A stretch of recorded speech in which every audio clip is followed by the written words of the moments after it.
Radhe everyone, आप सभी का बहुत बहुत स्वागत है हमारे इस चैनल में। वीडियो को देखते ही आप पहचान तो गए ही होंगे। आज का वीडियो होने वाला है तुलसी विवाह कैसे किया जाता है। तो सबसे पहले आप अपनी तुलसी को अच्छे से लीप लें। इसको लीपना ही बोलते हैं। अगर आपके पास लाल मिट्टी नहीं है तो यहाँ पर आप हल्दी से भी लीप सकते हैं। कोई परेशानी नहीं है, कोई दिक्कत वाली बात नहीं है। जिस जगह आपकी तुलसी मैया रखी हूँ आप उसी जगह उनका विवाह करें, इस बात का विशेष ध्यान रखें। तो मेरी जो तुलसी मैया है वो छत पर रखी हुई हैं, तो छत पर ही मैं उनका विवाह करती हूँ। तो बरसात में हमारे यहाँ नई तुलसी उत्पन्न होती हैं, जैसे कि आप मेरे गमले में देख ही रहे हो, बहुत छोटी सी तुलसी हैं। तो आप इनका विवाह अवश्य करें। जो नई तुलसी उत्पन्न होती है ना, उनका विवाह करना बहुत ज़्यादा शुभ माना जाता है और बहुत फल आपको अपने जीवन में इसका मिलता है। तो नई तुलसी का विवाह अवश्य करें।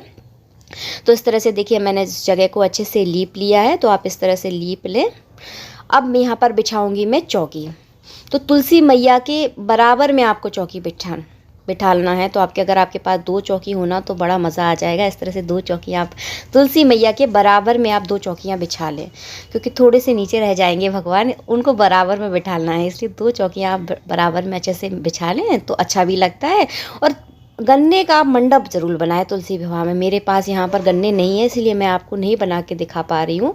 आप गन्ने का ऊपर से मंडप बना लें। कुल मिलाकर क्या है, 4 गन्ने ले लें आप और इस तरह से ऊपर को खड़े कर दें तो गमले के ऊपर, तो आपका मंडप बनकर तैयार हो जाएगा।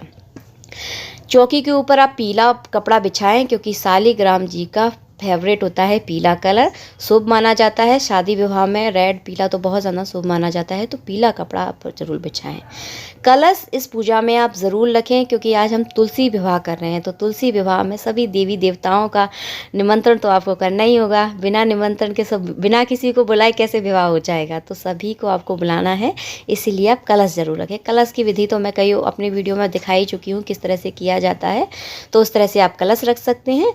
उसके बाद अगर आप चाहें तो पूरे में भी चौक पूर सकते हैं, रंगोली बना सकते हैं, तो ये आपकी सुविधा है। मैं यहाँ पे छोटा सा चौक आपको पूर के दिखा रही हूँ। चौक आपको अवश्य पूरना है।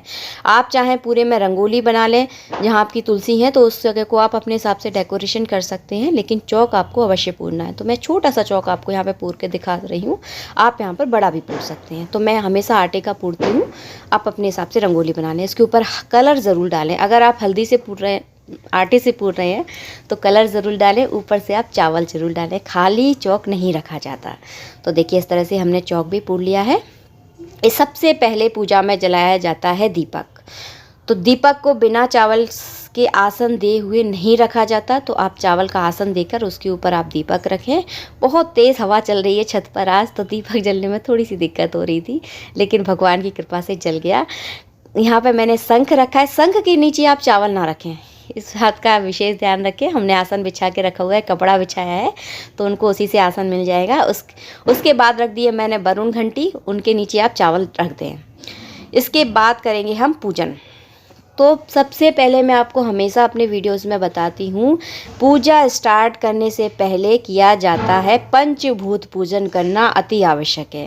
पंचभूत पूजन में मैं आपको बता देती हूँ। पंचभूत पूजन में होता है, सबसे पहले हम पृथ्वी का पूजन करेंगे। तो एक फूल ले लें आप, उसमें रोली चावल लगा के पृथ्वी पर इस तरह से छोड़ दें, तो आपका पृथ्वी का पूजन हो जाता है। इसके बाद आप गंगा आदि नदियों का पूजन करेंगे, यानी जल का पूजन करेंगे।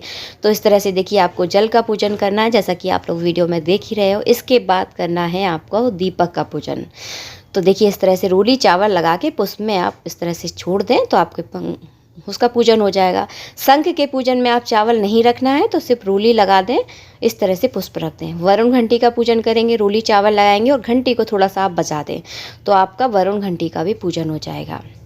इस तरह संपन्न होता है आपका पंचभूत पूजन।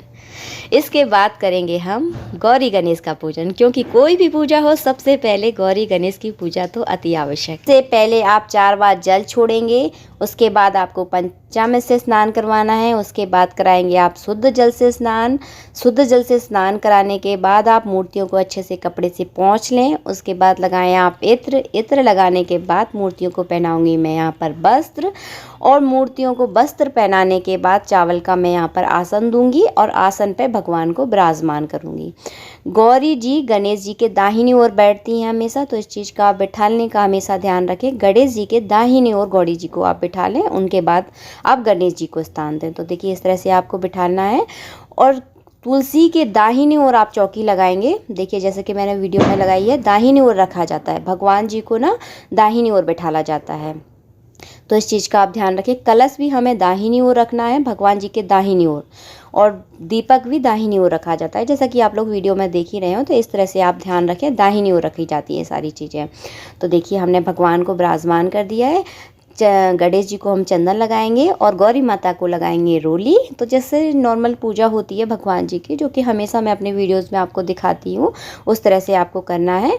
आप चाहें तो यहाँ पर भगवान को माला भी पहना सकते हैं, आप चाहें तो पुष्प चढ़ा सकते हैं। तो ये आपकी श्रद्धा है, आपकी जैसी गुंजाइश हो आप उस हिसाब से कर ले इस तरह से। उसके बाद गौरी गणेश के पूजन के बाद किया जाता है कलश का पूजन। तो कलश पर आप जब स्थापित करें तो कलावा आप अवश्य बांधें, स्वास्तिक आप ज़रूर बनाएं और रोली चावल से कलश का आप पूजन कर लें। पुष्प चढ़ा दें, रोली चावल चढ़ा दें, तो कलश का पूजन हो जाता है। इसके बाद आप कलश पर जनेऊ ज़रूर चढ़ाएं। तो जनेऊ आपको ज़रूर चढ़ाना है कलश पे। तो देखिए इस तरह से हम जनेऊ चढ़ा देंगे। उसके बाद करनी है आपको शालिग्राम भगवान की पूजा। तो शालिग्राम भगवान की पूजा जो होती है वो औरतों के लिए निषेध मानी गई है। कई जगह औरतों के लिए बहुत ज़्यादा निषेध मानी जाती है। तो अगर आपके यहाँ निषेध मानी जाती है तो आप अपने बच्चे से करवा सकते हैं, आप चाहें तो अपने पति से करवा सकते हैं। जो भी आपके यहाँ पुरुष है आप उनसे इस पूजन को करवा दें। तो वो पूजन की वही, स्नान की वही विधि होती है। सबसे पहले आप 4 बार जल छोड़ेंगे, उसके बाद पंचामृत से स्नान करवाएंगे, उसके बाद आप शुद्ध जल से स्नान करवाएंगे। तो यहाँ पर मेरा बेटा कर रहा है शालिग्राम भगवान की पूजन। तो देखिए इस तरह से आप करवा लें। उसके बाद आप इत्र लगा दें। इत्र के बाद आप वस्त्र जरूर अर्पण करें। कलावा के रूप में आप वस्त्र अर्पण कर सकते हैं। आप चाहें तो कोई अगर दान पुण्य करना चाहते हैं तो धोती दुपट्टा भगवान के ऊपर अर्पण कर दें, उसे बाद में जाकर आप किसी को दान कर सकते हैं। तो जैसी आपकी सुविधा हो आप उस हिसाब से कर सकते हैं। उसके बाद लगाएंगे आप भगवान को आप चंदन लगाएं। तो देखिए अच्छे से भगवान को आपको चंदन लगाना है, क्योंकि आज है भगवान का विवाह। तो भगवान को अच्छे से सुंदर अच्छे तरीके से आप चंदन ज़रूर लगाएं। तिल जरूर चढ़ाएं भगवान पर। चावल नहीं चढ़ाए जाते शालिग्राम भगवान पर, तो आप सफ़ेद तिल भगवान को अर्पण करें। तो चावल की जगह आप सफ़ेद तिल अर्पण करेंगे, इस चीज़ का विशेष ध्यान रखें। उसके बाद आप माला पहना सकते हैं, फूल चढ़ा सकते हैं। तो इस तरह से आप करें। उसके बाद करेंगे हम तुलसी मैया का पूजन। तो देखिए सबसे पहले हम अच्छे से तुलसी मैया को जल देंगे, रोली लगाएंगे, चावल चढ़ाएंगे। तो इस तरह से जो पूजन किया जाता है तुलसी मैया का, उसी तरह हम तुलसी मैया का पूजन करेंगे। इसके बाद करेंगे हम शालिग्राम जी का और तुलसी मैया का करेंगे हम गठबंधन। तो तुलसी मैया के लिए जो मैं चुन्नी लेकर आई हूँ और जो शालिग्राम भगवान के लिए जो पीला दुपट्टा लेकर आई हूँ, उसके एक कॉर्नर पे मैं रख दूंगी सिपाड़ी, हल्दी की गांठ, थोड़े से चावल और 11-21 रुपये, जो आपकी सुविधा हो आप उस हिसाब से भगवान जी का गठबंधन कर सकते हैं। ये पैसे बाद में दान कर दिए जाते हैं। तो देखिए इस तरह से आप गठबंधन कर दें और गठबंधन के बाद भगवान को आप उड़ा दें। देखिए इस तरह से आपको गठबंधन करना है। और ये तुलसी विवाह का जो होता है ना, ये भी बड़े सौभाग्य से मिलती है तुलसी विवाह कि हमने ऐसे पिछले जन्म में बहुत पुण्य किए होंगे कि ये विवाह करने का मौका हमें अपने जीवन में मिलता है।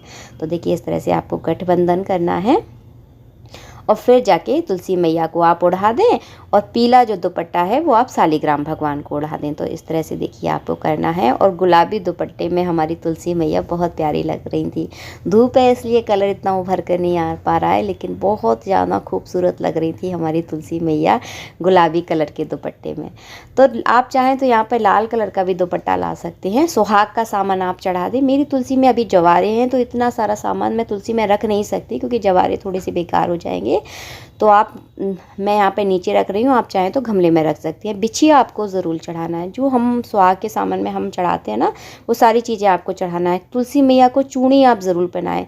मेरे जवारे हैं, इस चक्कर में मैं नहीं पहना पा रही हूँ। तो आप तुलसी मैया को चूड़ी ज़रूर पहनाएं और बिछिया आपको ज़रूर, जो सुहाग की ज़रूरी सामान होते हैं ना, वो तो आपको चढ़ाना ही चढ़ाना है तुलसी मैया को। आज के दिन आप अपने घर में पकवान ज़रूर बनाना है आपको, इस चीज़ का आप विशेष ध्यान रखिए। जो हम अपने घर में पकवान बनाते हैं ना, जैसे हमारे यहाँ कोई शादी पार्टी होती है तो अपने घर में पूड़ी सब्जी खीर वगैरह बनाते हैं, तो वो सारी चीज़ें आपको बनानी है। 11 के दिन अगर आप तुलसी विवाह करते हैं तो आपको चावल की खीर नहीं बनानी है। पूर्णिमा के दिन अगर करते हैं तो आप बना सकते हैं, लेकिन 11 के दिन आप चावल की खीर ना बनाएं, इस चीज़ का विशेष ध्यान रखें। तो देखिए मैं तो यहाँ पे पचमेरी मिठाई का भोग लगा रही हूँ। अगर आप नहीं बना सकते, आप इतने सामर्थ्य नहीं है, तो आप पचमेरी मिठाई का भी यहाँ पर भोग लगा सकते हैं। आज के दिन आप सिंघाड़ों का भोग ज़रूर लगाएं। तो मैं हमेशा अपने वीडियोज़ में बताती हूँ आप लोगों को कि हमेशा जो मौसमी चीज़ होती है ना, उन चीज़ों का बहुत ज़्यादा महत्व है। तो मौसम की चीज़ों का आप भगवान को भोग ज़रूर लगाएं। तो अभी सिंघाड़े जो है ना वो मौसम के हैं, तो आप इनका भोग आप भगवान जी को ज़रूर लगाएं। और तुलसी विवाह में सिंघाड़े का भोग लगाया भी जाता है, गन्ने का भोग लगाएं, गन्ने का जूस का भी आज भोग लगाया जाता है। ये सारी चीज़ें रहती हैं। इसके बाद आप पूजन करने के बाद भगवान के ऊपर गुलाल ज़रूर चढ़ाएं। रोली आप तुलसी मैया पे आप ज़रूर चढ़ाना है आपको। हल्दी तुलसी मैया पे आप ज़रूर चढ़ाएं, तो इस चीज़ का विशेष ध्यान रखें। गुलाल, हल्दी, अबीर, ये सारी चीज़ें चढ़ाई जाती हैं। तो देखिए इस तरह से हमने चढ़ा दी हैं। इसके बाद आप तुलसी मैया के पैर ज़रूर पखाड़ें। तो एक बर्तन आप चाहें तो, अगर आपकी गुंजाइश हो तो एक पीतल का बर्तन ले लें आप, उसमें तुलसी मैया के इस तरह से देखिए चरणों से आप हल्दी लगाएंगे, और पीतल का बर्तन फिर बाद में आप दान कर सकते हैं। तो आपकी गुंजाइश के ऊपर है, अगर है तो कर सकते हैं, अगर नहीं करना चाहते तो नॉर्मल सा कोई भी बर्तन लेकर आप तुलसी मैया के पैर पखार दें। इनको पैर पखारना कहा जाता है, और इसका बहुत ज़्यादा पुण्य आपको अपने जीवन में मिलता है। तो देखिए चरणों से आपको हल्दी लगानी है, महावर लगाना है। महावर वगैरह जो हल्दी चीज़ें होती है ना, ये सुहाग की चीज़ें होती हैं। इस तरह हमारे यहाँ गमलों पर ये बिंदियाँ लगाई जाती हैं, हल्दी, महावर की, रोली की, टिक्कियाँ बोलते हैं इनको। तो देखिए इस तरह से आप पूरे गमले पर लगाई जाती है। हमारे यहाँ 108 लगाई जाती है, तो पूरा भर दिया जाता है कुल मिलाकर। तो इस तरह से आप ज़रूर लगाएं। हल्दी से भी लगा सकते हैं, महावर से भी लगा सकते हैं। तो ये आपकी इच्छा है कि आप किससे लगाना चाहते हैं। मैं यहाँ पर महावर से लगा रही हूँ। इसके बाद ये जो महावर बचता है ना तुलसी मैया को लगाने के बाद, इसके बाद आप अवश्य लगाएं इस महावर को, इस चीज़ का ध्यान रखें। इसके बाद करेंगे हम हवन, क्योंकि तुलसी, कोई भी शादी हो, ये तो तुलसी मैया की शादी है, हमारी भी शादी होती है, तो हम अग्नि को साक्षी मानकर अपना विवाह करते हैं। होता है हम लोगों में, अग्नि को साक्षी मानकर हम फेरे लेते हैं, हमारी शादी होती है। इसी तरह आज के दिन आपको हवन तो अवश्य करना ही करना है। तो इस तरह से आप साकल्य से 11, 21 आहुति, आपका जो भी गुरु मंत्र हो, जो भी आपको मंत्र आता है, उस हिसाब से आप आहुतियाँ दे सकते हैं। तो यहाँ आपकी सुविधा है, आपको जो भी मंत्र आता है उस हिसाब से आप हवन कर लें। उसके बाद देखिए इस तरह से आप हवन करें। हवन कुंड का आपको पूजन ज़रूर करना है। मैं हमेशा कहती हूँ, छोटी छोटी चीज़ें कई बार हम भूल जाते हैं, तो हवन कुंड का पूजन ज़रूर कर दें और भोग ज़रूर लगा दें आप। भोग लगाने के बाद हवन कुंड को अर्घ दे दें आप। 3 बार अर्घ दिया जाता है, तो अर्घ आप ज़रूर दें। इसके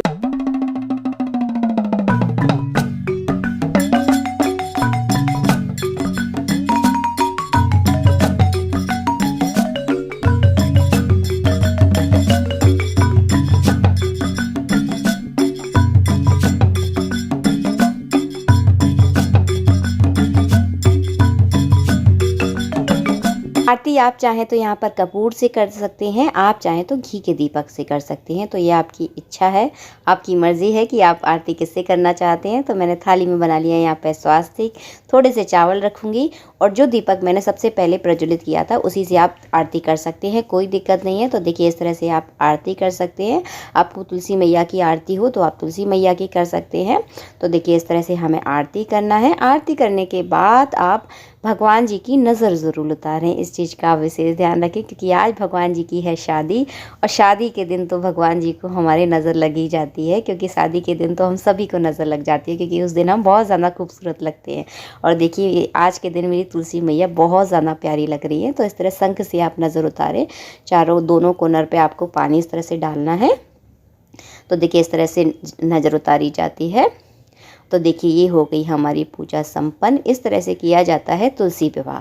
इसको आप बड़े रूप में भी कर सकते हैं, बहुत बड़े रूप में किया जाता है। अगर आपको अपने जीवन में बड़े रूप में शामिल होने का अगर मौका मिले, थोड़ा सा अपना हिस्सा बनने का उसका मौका मिले ना, तो आप अवश्य उस चीज़ का हिस्सा बनिए, क्योंकि तुलसी विवाह मैंने आपको पहले भी बताया बहुत ज़्यादा सौभाग्य से मिलता है। क्योंकि जब मंदिरों में, बड़े बड़े मंदिरों में किया जाता है ना, तो 2 पार्टियां बना दी जाती हैं, एक लड़की वाली हो जाती है, एक लड़का वाली। तो मैं थोड़ा थोड़ा आपको बता देती हूँ। एक हो जाती है, लड़की वाले जो होते हैं ना वो तुलसी मैया के साइड हो जाते हैं, और जो लड़के वाले होते हैं वो शालिग्राम जी के साइड हो जाते हैं। तो शालिग्राम जी तुलसी मैया के यहाँ बारात लेकर जाते हैं तो बहुत बड़े रूप में बनाया जाता है, बहुत ज़्यादा दान पुण्य किया जाता है। लड़की वाले होते हैं वो करते हैं तुलसी मैया का कन्यादान। तो ये कन्यादान का जो सौभाग्य होता है ना, वो बड़े नसीबों से मिलता है। तो जब भी मैं आपसे कह रही हूँ कि अगर आपको मौका मिले ना तो आप अवश्य इस चीज़ का हिस्सा बने। उसके बाद कर लें आप परिक्रमा।